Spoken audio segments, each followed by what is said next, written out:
सहनाववतु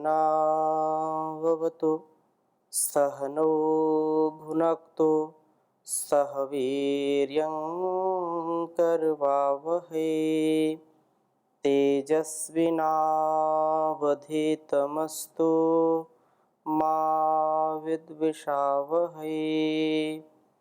ओम शांति शांति शांति। वैदिक जीवन पद्धति की इस कक्षा में आप सभी का हृदय की गहराइयों से हार्दिक स्वागत है, अभिनंदन है। ऋग्वेद का स्वाध्याय निरंतरता से हम कर रहे हैं। स्वाध्याय हमारे मन को, हमारे विचारों को, हमारे संस्कारों को दिव्य बनाते हैं। इन मंत्रों का स्वाध्याय निसंदेह हमारे संपूर्ण जीवन और जगत की भलाई के लिए मार्ग प्रशस्त करते हैं। उत्तम जीवन हो, उत्तमोत्तम कर्मों को करें और उत्तरोत्तर हम आगे बढ़ते रहें, ऐसी हमारी कामना, ऐसी भावना होनी चाहिए। वर्तमान का जो युग है, वर्तमान की जो स्थितियां, परिस्थितियां हैं हम सबके सामने, जो बहुत ही कष्ट, क्लेश, दुख, अनेक प्रकार की विसंगतियों से युक्त है। इन विसंगतियों से, इन दुखों से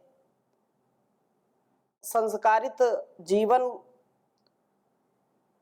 को बनाने के लिए वेदों का स्वाध्याय परम आवश्यक है। जिन घरों में, जिन परिवारों में वेदों का आदर है, वेद अनुकूल आचरण है, उस घर में, उस परिवार में सभी बहुत ही प्रेम पूर्वक, मैत्री पूर्वक संबंधों को जीते हैं, अपने अपने उत्तरदायित्वों का निर्वहन करते हैं। वेद के विपरीत, वेद प्रतिकूल जो आचरण है, उसमें कर्तव्य का बोध नहीं होता है और व्यक्ति मनमाने ढंग से अपने कर्मों को करता है, अपना स्वच्छंद उच्छृंखल बन करके जीवन जीता है। तो उच्छृंखलता में, मनमानी में कभी भी उत्कर्ष नहीं होगा, अपकर्ष ही होगा। अनुशासन, मर्यादा, संयम की परिधि को कभी नहीं लांघना और जैसा वेदों का आदेश, उपदेश, संदेश है, वैसा ही जीवन में उतारना, अपने मन मस्तिष्क को व्यवस्थित रखना, अनुशासित रखना। प्रबुद्ध व्यक्ति ही यह कार्य कर सकता है। तो हम प्रबुद्ध बने, प्रबुद्ध होकर के अपने कर्तव्यों का निर्वहन करें। क्या करना, क्या नहीं करना, विधि और निषेध, इन दो उपदेशों पर आधारित हैं वेदों के मंत्र, वेदोपदेश। इसलिए ऐसा हमको जीवन में जीना चाहिए। ऋग्वेद के चतुर्थ मंडल के 91वां जो सूक्त है, उसका हम स्वाध्याय कर रहे हैं और 91वां जो सूक्त है, इसमें यज्ञमय, स्वाध्याय में जीवन जीने की बात कही है। तो आज हम 91वें सूक्त के 10वें मंत्र का स्वाध्याय करेंगे। बहुत ही सुंदर वेद मंत्र है।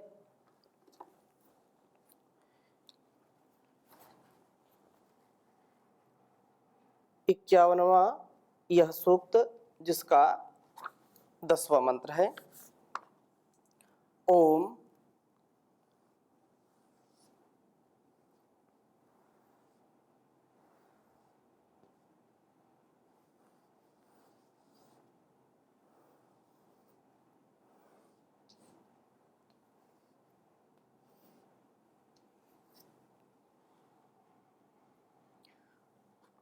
रयिं दिवो दुहितरो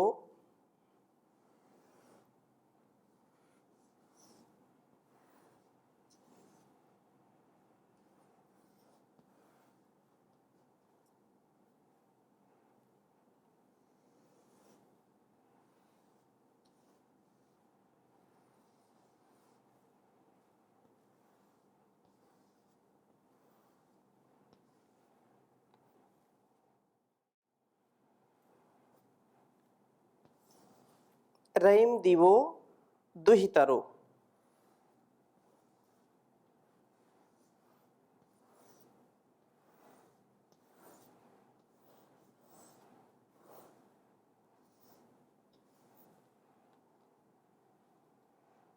विभाति हि प्रजावन्तं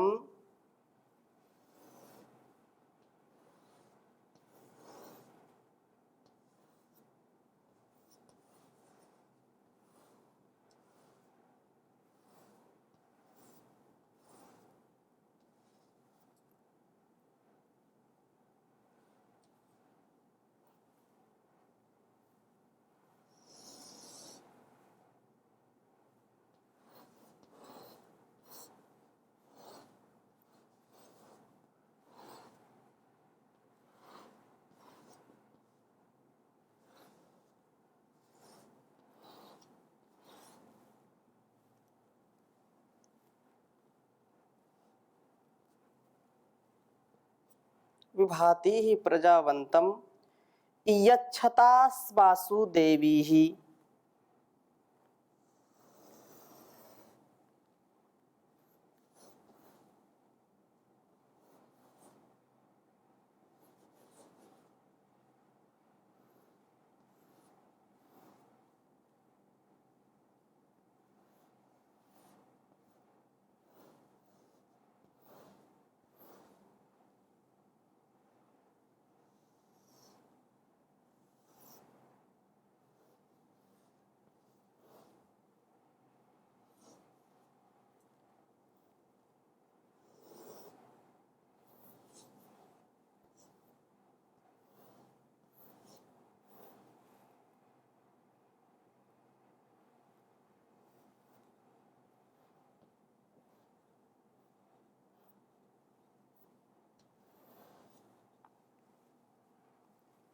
स्योनादा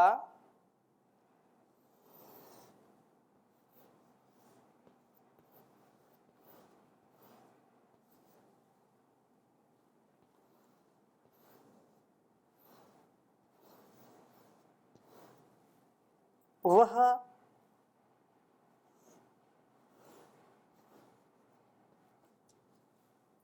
प्रतिबुध्यमानाः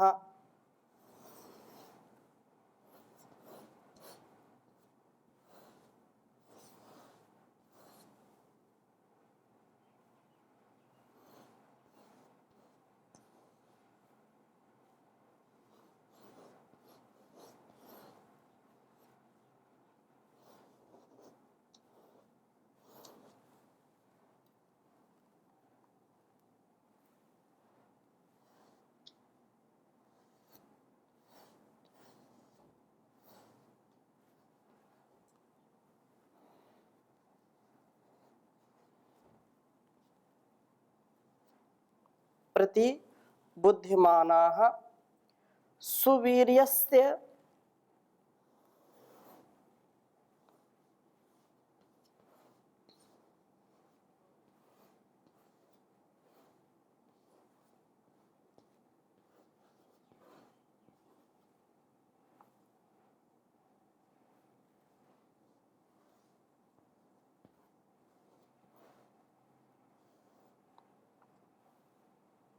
पतयः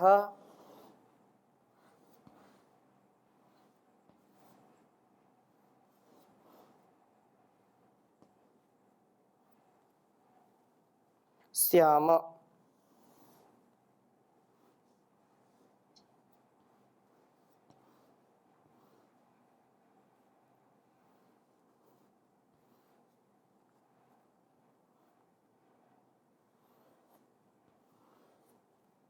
ऋग्वेद के चतुर्थ मंडल के 51वां सूत्र है। चतुर्थ मंडल 51वां सूक्त और 10वां मंत्र।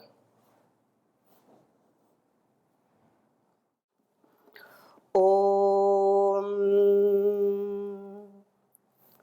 रईं दिवो दुहितरो विभाति ही प्रजावंतम यच्छतास्मासु देवीः स्योनादावः प्रतिबुध्यमानाः सुवीर्यस्य पतयः स्याम।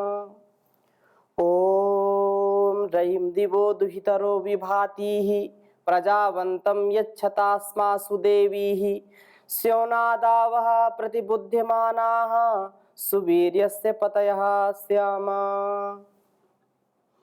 वेद मंत्र का भाव बहुत ही सुंदर है। दिवः दुहितरः, प्रकाश का हमारे जीवनों में प्रपूरण करने वाली, विभाति ही चमकती हुई, देवी ही देवी दिव्य गुणों को जन्म देने वाली। हे उषाओं, अस्माकं जीवने दिवः द्वितरः, हमारे जीवन में, अस्मासु हमारे जीवनों में या हमारे में जो अत्यंत प्रकाश है या प्रकाश युक्त करने वाली, दिव्य गुणों को धारण करने वाली तथा कराने वाली उषाओं, हे देवी, अस्मासु हमारे में प्रजावंतम, प्रकृष्ट संतानों वाले रईम धन को यच्छता प्राप्त कराओ।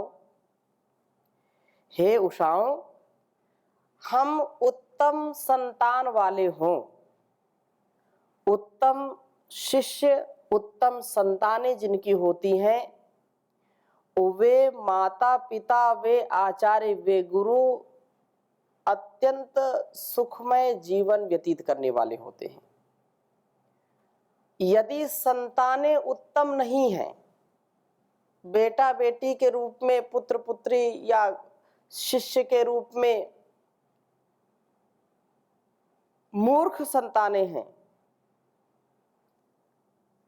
बहुत ही संकीर्ण और अपने कीर्ति को दूषित करने वाली संतानें हैं, अपयश करने वाली संतानें हैं, तो जीते जी माता पिता गुरु के लिए मृत्यु का कार्य करते हैं।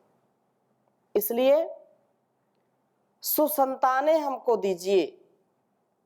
सुसंतानें कैसे मिलेंगी? जो प्रभात में, उषा काल में, ब्रह्म मुहूर्त में, अमृतमयी वेला में ईश्वर की स्तुति, प्रार्थना, उपासना करेगा, जो स्वाध्याय करेगा, यज्ञ करेगा, जप तप संध्या हवन करेगा, शुभ कर्मों को करेगा, प्राण साधना करेगा, ऐसे ही माता पिता को, ऐसे ही समर्थ गुरु को श्रेष्ठ संतानें, श्रेष्ठ शिष्य मिलते हैं। और जो स्वयं माता पिता इस उषा काल का रसस्वादन नहीं करते हैं, ब्रह्म मुहूर्त का आनंद नहीं लेते हैं, रात्रि में देर तक जगते हैं, विलासिता पूर्वक जीवन जीते हैं और सूर्य उदय हो गया तो भी सोते रहते हैं, तो उनका तेज क्षीण हो जाता है। यदि उत्तम संतानों की चाहना है, उत्तम लोगों की चाहना है, उत्तम स्वास्थ्य की चाहना है, तो हमको प्रभात में जल्दी उठना चाहिए और उस समय ध्यान करना चाहिए ईश्वर का। उस समय प्राण साधना करनी चाहिए, योग प्राणायाम करना चाहिए, यज्ञ करना चाहिए, स्वाध्याय करना चाहिए, सेवा करनी चाहिए। ये उत्तम विचार हमारे अंदर कार्य करने चाहिए। तो उषा काल में जागृत होकर के हम अपने कर्तव्यों में लगते हुए उत्तम संतानों व धनों को प्राप्त करें। अब जब सोएंगे तो निसंदेह भाग्य को खोएंगे, हमारा जीवन कभी श्रेष्ठ नहीं हो पाएगा। बहुत पहले से ही गीत सुनते हैं कि जो जागता है वो पाता है और जो सोता है वो खोता है। जो प्रभात में जल्दी जागेगा और उसका संकल्प, उसका पुरुषार्थ यदि प्रबल है तो व्यक्ति सफल है। इसलिए बहुत सुंदर बात कही है, उठ जाग मुसाफिर भोर भई, अब रैन कहाँ जो सोवत है। जो सोवत है वो खोवत है, जो जागत है सो पावत है। ये संसार का नियम है।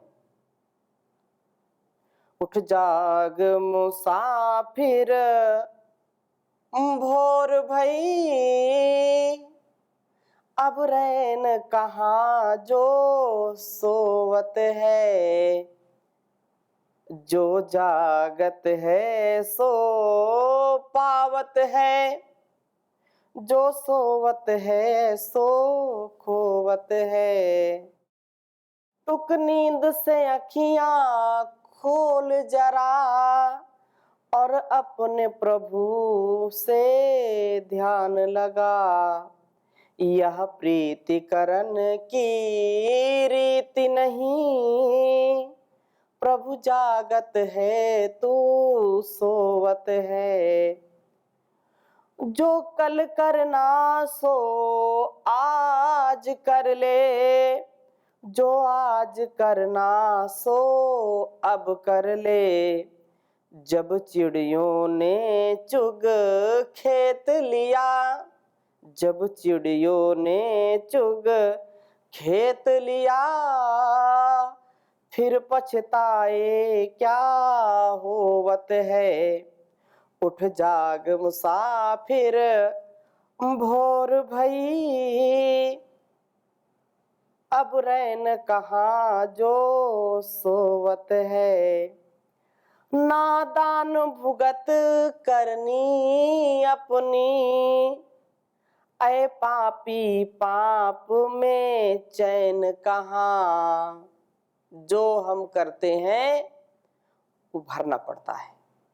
जैसा कर्म करेंगे वैसा फल मिलेगा, आज नहीं तो कल मिलेगा। पाप करने वाला व्यक्ति जो पापी है उसको चैन कहीं नहीं, शांति कहीं नहीं, कहीं वह सुखपूर्वक आनंद पूर्वक एकांत में शांत में बैठ नहीं सकता, क्योंकि उसका पाप उसको बैठने नहीं देता है। इसलिए नादान भुगत करनी अपनी, ऐ पापी पाप में चैन कहाँ। जब पाप की गठरी शीश धरी, फिर शीश पकड़ क्यों रोवत है। उठ जाग मुसाफिर भोर भई, अब रैन कहाँ जो सोवत है। जो जागत है सो पावत है, जो सोवत है सो खोवत है। तो हम इस संसार में इस सुंदर जीवन को पाए हैं, तो बहुत कुछ पाने के लिए इस जीवन को हमने ईश्वर से पाया है। हम उस खोने के लिए नहीं आए हैं, पाने के लिए आए हैं। लेकिन सोने वाले व्यक्ति खाना पीना सोना, बस और कुछ काम नहीं। पीब भूंस रमस, खाओ पियो मौज करो। तो ऐसा जीवन तो पशु पक्षी भी जीते, बल्कि हमसे श्रेष्ठ जीते हैं। उनका जीवन आनंद में रहता है और जितना उनको नींद आवश्यक उतना ही लेते हैं, लेकिन हमारा यदि जागरूक स्वभाव नहीं है, उल्लसित उत्साहित स्वभाव नहीं है, तो हम पशुओं से पक्षियों से भी नीचे की चेतना में चले जाते हैं। हम उनसे श्रेष्ठ हैं, तो अपनी श्रेष्ठता का बोध होने पर वैसा जीने का भी हम प्रयास करें, इससे विचलित ना हो। इसलिए कहा कि हमको उत्तम संतानें प्राप्त कराओ, धन ऐश्वर्य की प्राप्ति कराओ। उषा काल में जागृत होकर के हम कर्तव्य में लगते हैं, जो भी हमारा कर्तव्य होता है, और उत्तम कर्तव्य करने वाला व्यक्ति उत्तम संतानों और धनों को प्राप्त करता है, इसमें कोई संदेह नहीं है। आगे कहा, वह आपसे दिए जाने वाले स्योनाद, स्योनादा वह, वेद मंत्र में कहा, तो आपसे दिए जाने वाले स्योनाद सुख के निमित्त आप्रति बुद्धिमानाः, सदा जागृत होते हुए हम प्रति बुद्धिमाना, सुवीर्यस्य उत्तम शक्ति के पतयः स्वामी श्याम होवें। कितनी सुंदर प्रार्थना है। सुवीर्यस्य पतयः श्याम, कितनी सुंदर सूक्ति है। नीचे की जो सूक्ति है, सुवीर्यस्य पतयः श्याम, हम उत्तम शक्ति के स्वामी बने, उत्तम मेधा के, उत्तम बल के स्वामी बने। और यह उषा काल में जागरण करने वाला व्यक्ति इसको जीवन में उतार सकता है, उसका जीवन ऐसा ही श्रेष्ठ बन सकता है। इसलिए हम जागरण करें। सोना बहुत हो गया, जागें। जो जागता है वही जगाता है, इसलिए जागें, भोगे नहीं, भागे नहीं, जागें।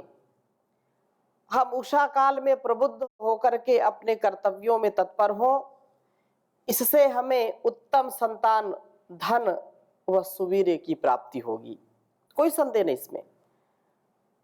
क्योंकि बहुत काम पर जीवन थोड़ा, उस पर मन का चंचल घोड़ा।